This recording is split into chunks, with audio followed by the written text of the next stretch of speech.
All right, so Lorraine, how you doing today? I'm doing all right. Good. Are you married or single? I am legally still married to somebody else, but with in a relationship now for 5 years with Leroy. And do you have any college degrees, minors, or majors? I am certified as a physical. I mean, as a I married real bad. As a CNA, and I'm also as a med aid, and also as a pharmacy tech. Okay, that's good. That's pretty good. I have some college, a couple of years of college. I read a lot and stuff like that, and I try to educate myself on a lot of things. Good. I am in a. The video to me, what I want to really express is the fact of being a product of being abused all my life since childhood. I had a father who was an alcoholic. He used to come home, had PTSD, but back then in the 60s and 70s, we didn't know what PTSD was, and we didn't know what ADHD and all that stuff was. Nobody went to psychologists, psychiatrists, nobody went for help. So my mother was physical, mental, and verbally abusive. My father was physical abusive. All my life I've been through abuse up until I got married. And when I got married, as I was leaving my spouse, like I told you, I was choked 4 times. I died 4 times. Came back to life. I left him. He still helps me financially. And then now I'm in a relationship with Leroy, who I've been with for 5 years, who in the beginning was charming and sweet and everything. We didn't know each other since we were 10 years old. But he married somebody else for 30 years. And I was married to somebody else. But as we separated, he found me on Facebook. We started talking for like 2 months. And after those 2 months, he convinced me to move to El Paso to go see him. And that's where my homeless and drug life starts, with meth and being homeless. I really didn't have to suffer. I had my own place here. I left with a nice car and get to El Paso, and my life went to shit because in Texas, you know, with all the drugs trafficking there and stuff, he portrayed himself to be a certain way that, I mean, we lost contact all those years, people change, right? But his life was very interesting to me, and I tried to go help him because he was dying of hepatitis C, liver cancer, and all this stuff. And I felt bad. I didn't think anybody should die alone, so I went back to El Paso. And as you said, when you moved back to El Paso, that's when your life took a whole 180 and you started using methamphetamine. Worse. Even worse. Right. The domestic violence started within 2 weeks that I was there. He started kicking me out. No, I had nowhere to go.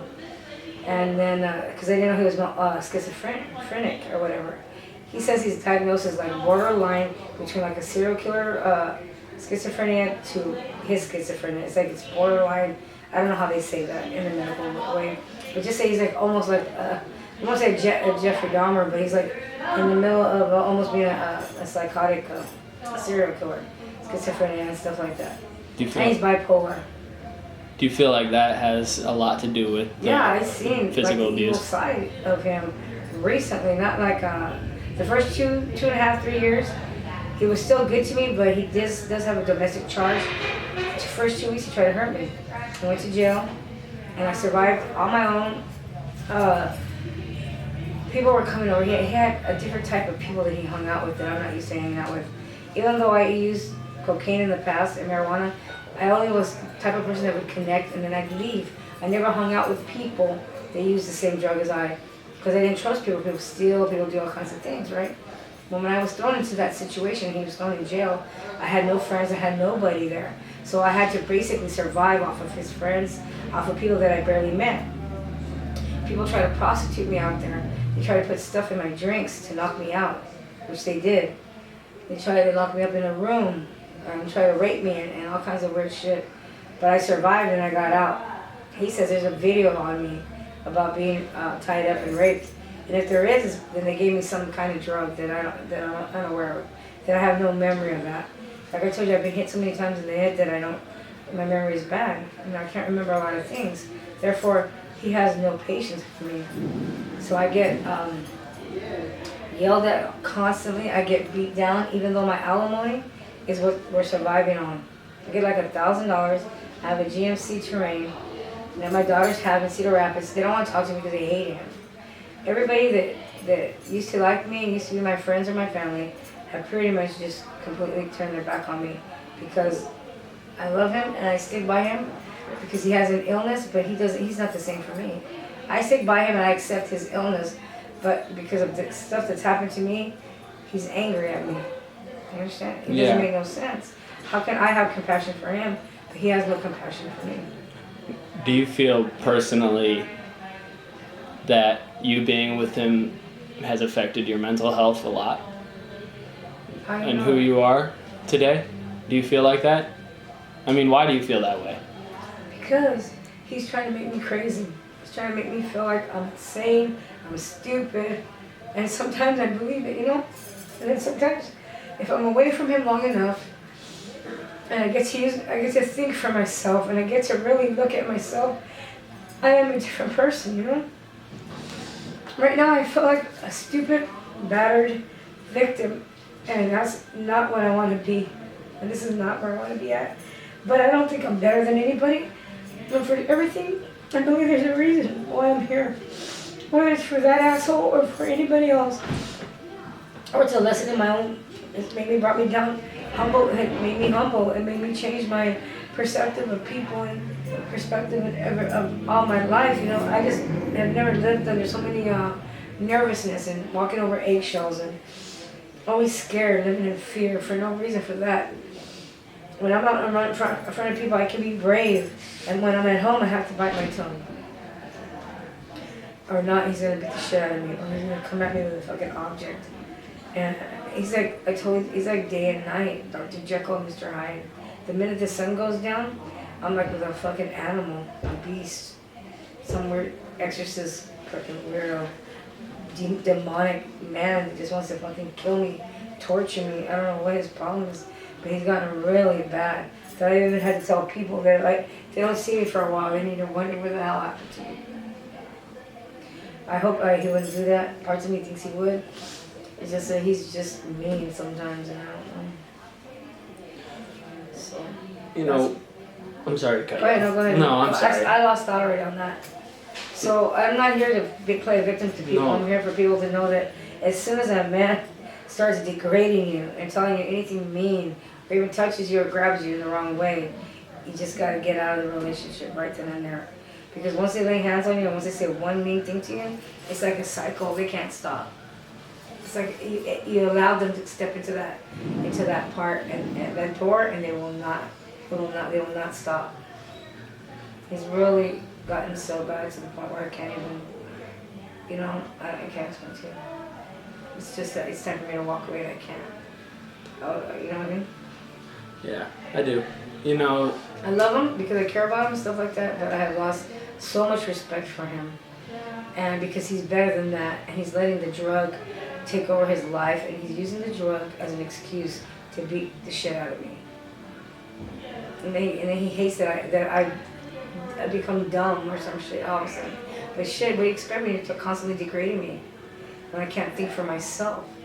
I stutter. Like now, my speech is getting better. See how I'm away from him. Yeah. I'll start to talk a little better. I start to talk a little more educated because I don't not have to worry about who I am or what I'm saying wrong. And when we were talking all together, your speech was a lot different. I do notice that. Yes, I have to be hit the way he expects me to be. He wants me to dummify myself. I don't get that, but the point is that abuse is abuse, man. You see the scars on my face? I do. I can see them. Some of these will not go away. There's nothing I can do when I repeatedly get a black eye. It's my own. I want people to think that it's their own fault because it's not my fault. I have a choice to leave. Just because I feel like I'm going to abandon him and leave him by himself because he's schizophrenic and he has nobody. His kids don't want to talk to him. His kids don't want nothing to do with him. Now I know why. That was a nightmare. Could you imagine what they went through, his children and his family? And I was going through a nightmare. Imagine what they went through. Yeah. They really saw his evil side, and he was on cocaine and crack back then. So he lost everything. So he's a bitter old man, mad at me for the way his life turned out. You know, we all have parts of ourselves that we don't like, and we don't, you know, we would like to change, and we are our worst critic. But you don't take it out on somebody else, and you don't keep beating on a horse that's down. And I wasn't down. He put me down. But I'm gonna get up, you know, and I'm getting tired of this shit, and I'm getting tired of him, and I'm tired of being, I got nothing to lose. He's already not being at rock bottom that I have nothing else to lose. And I'm not gonna kill myself, and I'm not gonna give him any more satisfaction of making me feel like shit, because I don't do nothing. I'm just surviving every day under his control. You getting your voice out there is that first step for you. Yeah, I'm ready to leave him, don't get me wrong, I'm already tired of his shit. I go home and he deliberately trashes the house. He wants me to be a slave. Our house doesn't have to be dirty. I'm clean, but with him, the house is fucking a pigsty. He likes to live, but it's not that he likes it, he's doing it to be mean to me, you understand? Because he knows I don't want to live like that. He'll throw condensed milk behind something so that the flies and the smell will gather up, and I'll be like, what is that smell? And I have to go digging around to see what he fucking did. It's like worse than a child. Then he fucked up 3 vehicles of mine. He fucked up with one, I go ahead gasket, I don't know how. He put the oil thing on there, right? He puts shit in my gas tanks. He does a lot of mean things so that I can't get away. My daughters have my car. I haven't really fought to bring my car back because he was starting to fuck with the car. All the inside of my car, where you pull the release to open up the hood, he cut all the carpet in there. He's trying to fuck with my sensors of my car,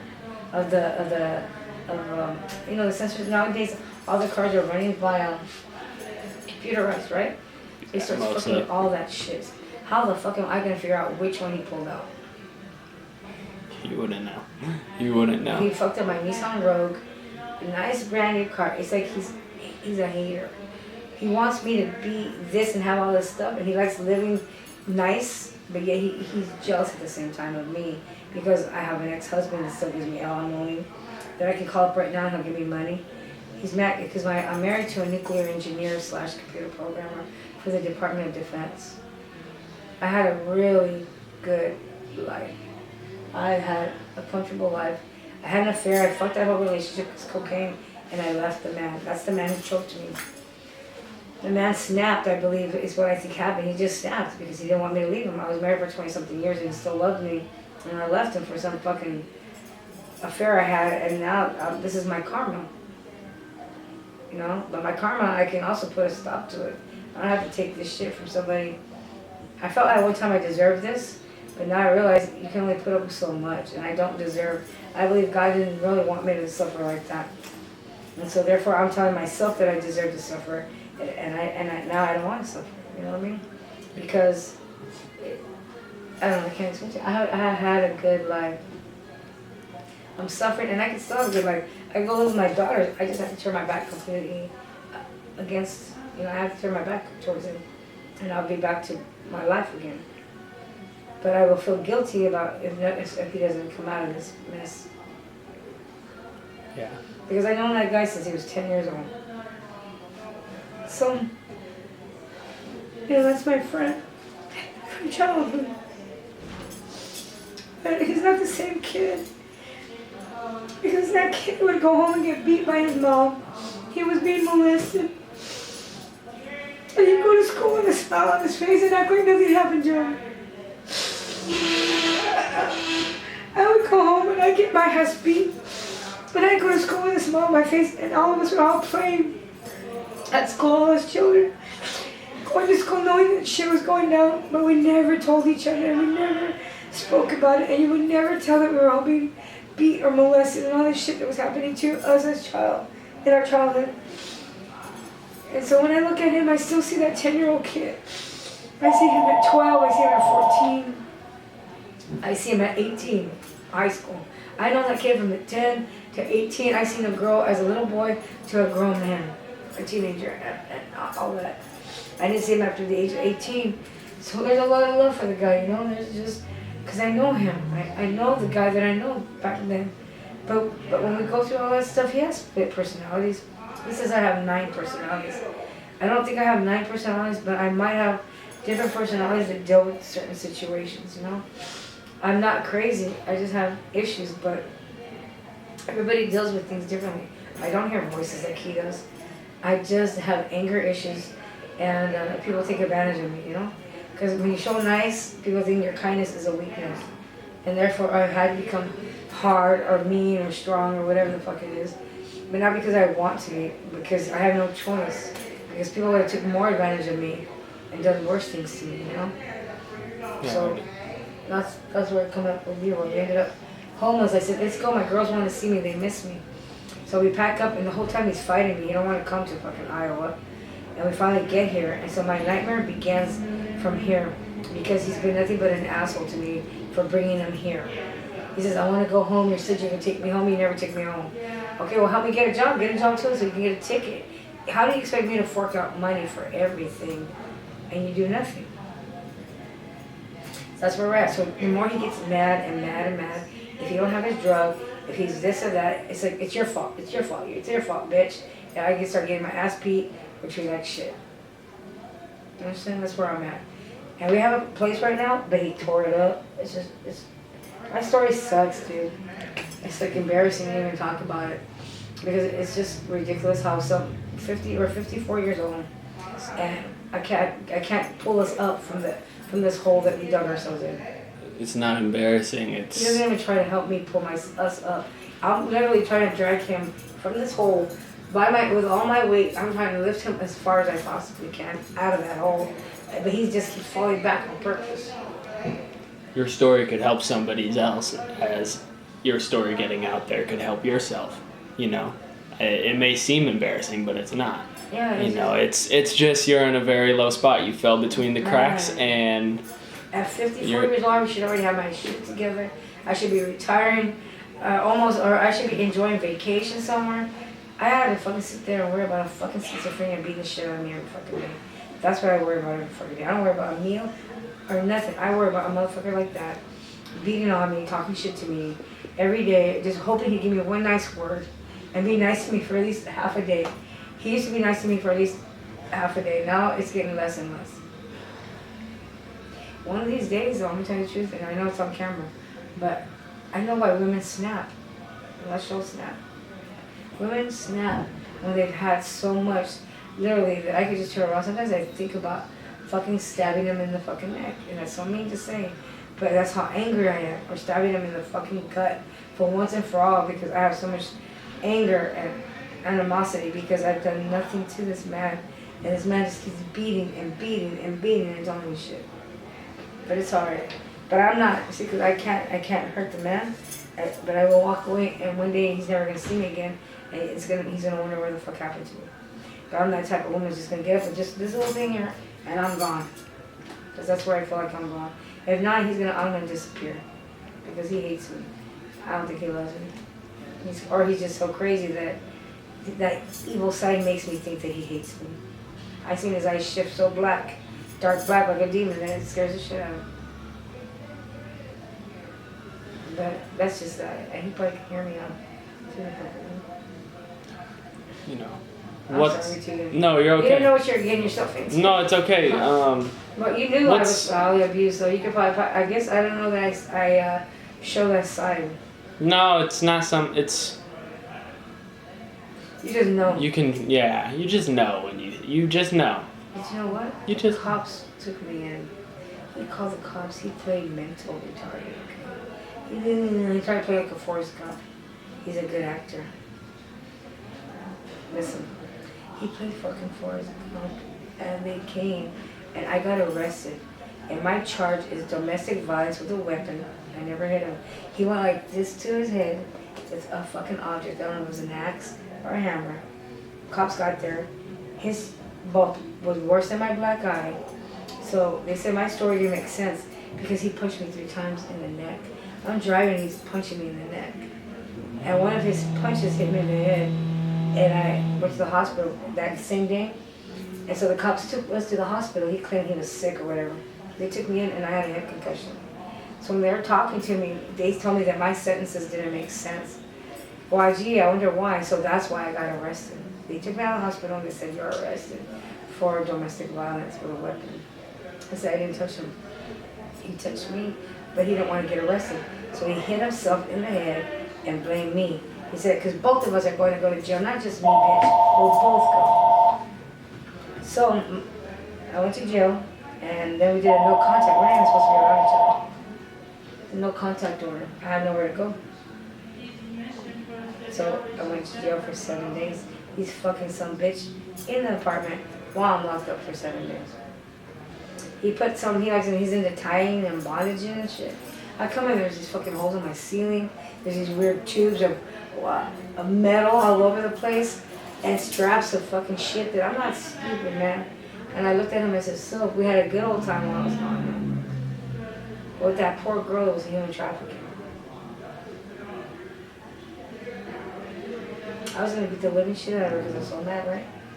We went to the house to where she happened to be. He didn't know. Everybody's so connected here. We went to go score at somebody's house.